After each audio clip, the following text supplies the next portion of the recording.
വരുന്ന നിയമസഭാ തെരഞ്ഞെടുപ്പിൽ കേരളത്തിൽ UDF അധികാരത്തിലെത്തുമെന്ന് CMP നേതാവ് CP ജോൺ.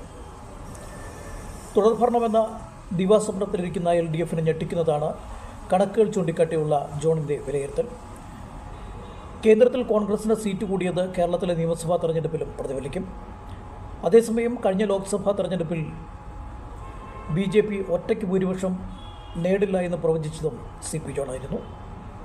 2026 കേരളത്തിൽ UDF അധികാരത്തിൽ വരുമെന്ന് CP ജോൺ. കോൺഗ്രസ് ദുർബലമായതുകൊണ്ടാണ് 2014-ലും 2019-ലും NDA അധികാരത്തിലെത്തിയതെന്ന് CMP സംസ്ഥാന ജനറൽ സെക്രട്ടറി CP ജോൺ പറഞ്ഞു. 2024 കേന്ദ്രത്തിൽ ശക്തമായി തിരിച്ചുവന്ന കോൺഗ്രസിൻ്റെയും ഇന്ത്യ മുന്നണിയുടെയും സാന്നിധ്യം കൊണ്ട് കേരളത്തിൽ UDF അധികാരത്തിൽ വരും. കഴിഞ്ഞ ലോക്സഭാ തിരഞ്ഞെടുപ്പിൽ BJP 272 സീറ്റ് കിട്ടില്ല എന്ന് കൃത്യമായി പറഞ്ഞത് CMP ആയിരുന്നുവെന്നും കോട്ടയത്ത് CP ജോൺ പറഞ്ഞു. News bureau, Kottayam. ദേശീയ തലത്തിലുള്ള ദൗർബല്യം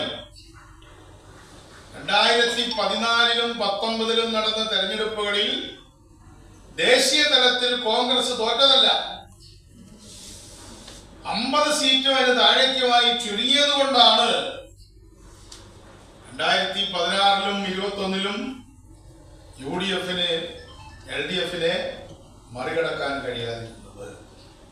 പക്ഷേ അതേ ന്യായം വെച്ചുകൊണ്ട് തന്നെ നോക്കുമ്പോൾ 2026-ൽ നടക്കാൻ പോകുന്ന നിയമസഭാ തെരഞ്ഞെടുപ്പിൽ വർദ്ധിത വീര്യത്തോടുകൂടെ തിരിച്ചു വന്നിരിക്കുന്ന കോൺഗ്രസിന്റെയും ഇന്ത്യ മുന്നണിയുടെയും ദേശീയ തലത്തിലെ സാന്നിധ്യം കൊണ്ട് 2026-ൽ ഐക്യജനാധിപത്യ മുന്നണി ഗവൺമെന്റിന്റെ വിജയം സുനിശ്ചിതമാണ് എന്ന് ഉറപ്പിച്ചു പറയാൻ നമുക്ക് നമ്മുടെ നാട്ടിൽ കഴിയും.